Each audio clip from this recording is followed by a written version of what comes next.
lesson here. If you're watching this, that means that your child is in my 8th grade Language Arts Advanced class. And this presentation, I'm just going to go over how to get to assignments if your child is ever absent. And also just some important information about this class regarding outside projects and so on. So I'm going to share my screen with you. And here is my home page, my Canvas page. As you notice, my family and I were big Auburn fans, War Eagle. I also have a 3.5-year-old daughter who is just amazing and is a pleasure to be her mom. Now, if your child is ever absent, you will go to modules here. Okay, and in modules, it is divided up by week, and it also tells you what is due on that day. So we were working on Theme and Marigolds, which is a story.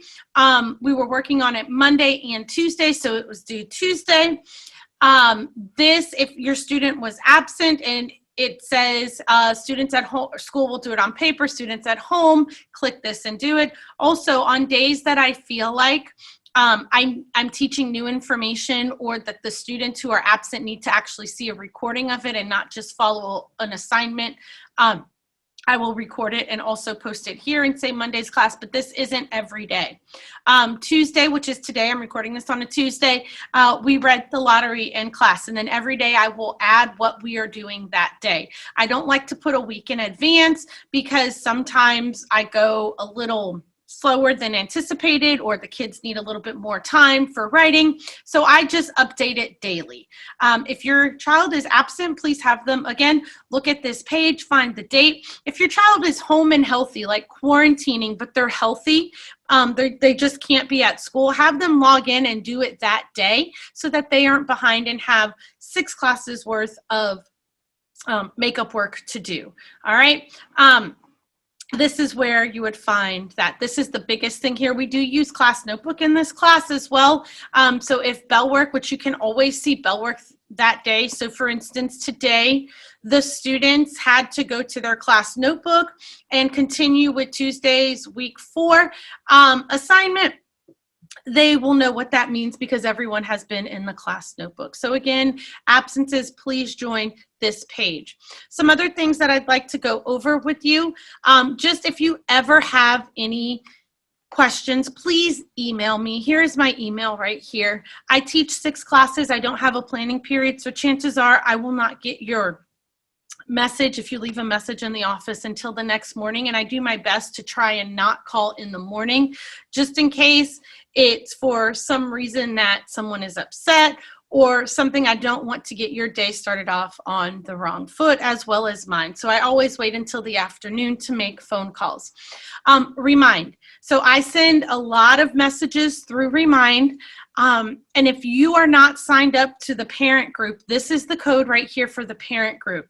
But I really do want the students to be signed up. I know they're all signed up through their school email, but if they are not receiving text messages on their phone, please have them sign up right now with one of these codes here. So pause the presentation, sign your student up, sign their cell phone number up, because sometimes I send messages and say, hey, an assignment is due in 2 hours, and you may not see them for 2 hours to let them know, but then they can get that same message as well. So if they have a cell phone, please have them put their cell phone information into the Remind group for their particular class period. The last thing I want to talk about is quarterly projects. So every 9 weeks, the advanced classes do have a project that they're working on outside of the class. By the time you see this presentation, students will have already received their first assignment, which for this 9 weeks is a memoir, since we're reading memoirs, and writing narratives is one of the writing standards. It is an ongoing project, and there are weekly due dates. They're very short. The project is chunked. The first draft only is 150 to 200 words. I then give them comments, and they revise that for the following week. It's just a revision. Then we do the next 150, 200 words. And they will have a sheet. It'll also be in Canvas to let them know what needs to be in that portion of the memoir. The second 9 weeks, we will be doing a research paper. Students will learn how to do a research paper, as it's different from like an FSA type of essay.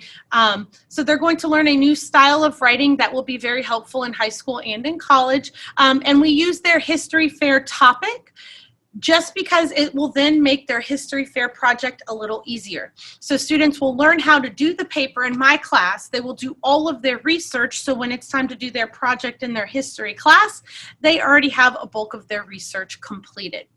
In the third quarter, we do the best and brightest essay. It's an 8th grade essay contest put on and throughout the district. And then the fourth 9 weeks, we do a fun writing and illustrating a children's book. So every quarter, the students should be working on a project. Now, with that said, students also have each week one Common Lit article due. So students should, and it's assigned on Monday, they know the title on Monday, and it is then due on Friday by 5 p.m. So students will go to Common Lit. You can go to ClassLink, click Common Lit, and it will pop up for them. This week, it's the overview of the Great Depression, and several students, as you can see in this class, have already submitted the assignment. So again, they will have one Common Lit article due assigned on Monday, due Friday. Also, they have a quarterly project that they should be working on, and we'll have weekly deadlines with that. So that's really the end of this presentation. If you have any questions, please don't hesitate to contact me via email, and I will respond as quickly as I can. Also, if you get to the end of this presentation, please email me that you've seen this presentation and maybe 1 or 2 helpful things this presentation has given you, and your child may receive a little bit of extra credit on the next quiz. Again, it's a pleasure to serve you and your child this year, and I hope we have a great year.